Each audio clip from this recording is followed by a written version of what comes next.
여러분 안녕하십니까? 차기 정부 관련 소식으로 시작하겠습니다. 윤석열 대통령 당선인이 이번 주말 인수위원장을 인선하며 인수위 구성에 속도를 낼 것으로 보입니다. 인수위는 대통령 취임까지 2달여 짧게 운영되지만 새 정부 5년의 밑그림을 그릴 중요한 조직인데요. 윤선영 기자와 함께 살펴보겠습니다.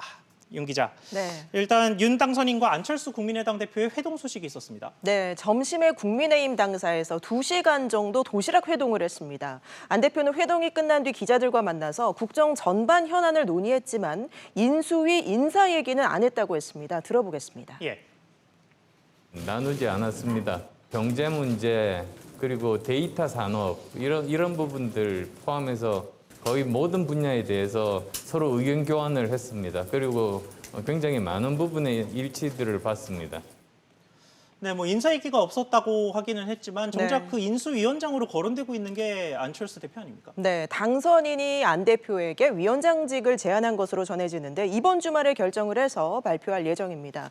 통상 당선이 되고 2주 정도 걸리는 인수위 출범도 앞당겨서 가동시킬 예정인데요. 인수위는 7개 분과로 구성이 됩니다.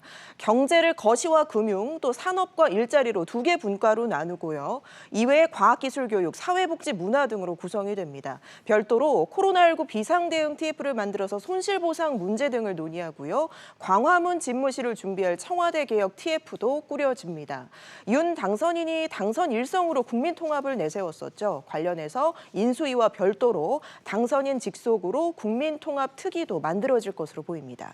네, 지금 거론되는 게 경제가 굉장히 세분화돼서 좀 네. 힘을 실어서 맞습니다. 인수위를 준비하는 모양새인데 경제팀에 어떤 사람들이 들어갈지도 좀 관심이 큽니다. 네, 경제팀이라고 하면 경제부 총리, 또 한국은행 총재, 경제수석까지 이렇게 여러 가지 거론되는 인물들을 한번 살펴볼까요? 우선 윤 당선인의 경제 공약을 설계한 이석준 전 국무조정실장과 추경호 의원이 핵심 보직을 맡을 인물로 꼽히는데 예. 두 사람 모두 기재부 차관을 지낸 경력이 있습니다. 김소영 교수는 윤 당선인의 경제 책사로 불리는데요. 소득주도 성장을 비판해서 이름을 알렸고요. 강석훈 교수는 박근혜 정부 청와대 경제수석을 지냈습니다. 또 대대적인 변화가 예고되는 부동산 정책을 이끌 국토부 장관에는 박근혜 정부에서 국토부 차관을 지낸 김경환 서강대 교수가 거론되고 있습니다.